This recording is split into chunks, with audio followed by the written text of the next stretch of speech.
I'm gonna jump on here and let you know real quick. And yes, I'm gonna get to the Sabbath, but I'm still going to church Sunday for temporary, but I'm gonna keep the Sabbath like a true biblical Christian.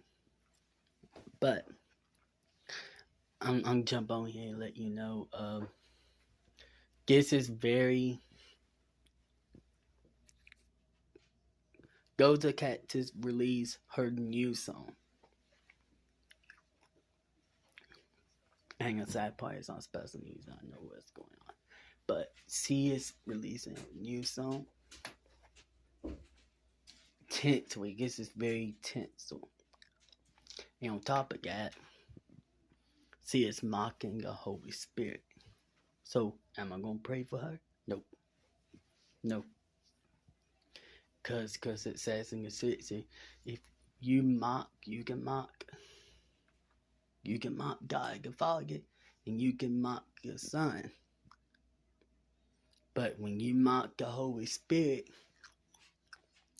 you mock Him, you mock God, and you can mock the Son. You will get forgiven for that if you repent. But if you mock the Holy Spirit, there is no looking back from it. So,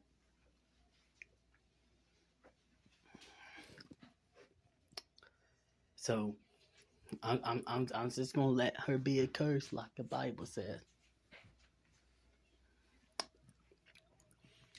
And this is in songs. And her music, she's mocking the Holy Spirit. So no, I don't care. And if her house is on fire, I won't rush to put it out. I'm just biblical like that.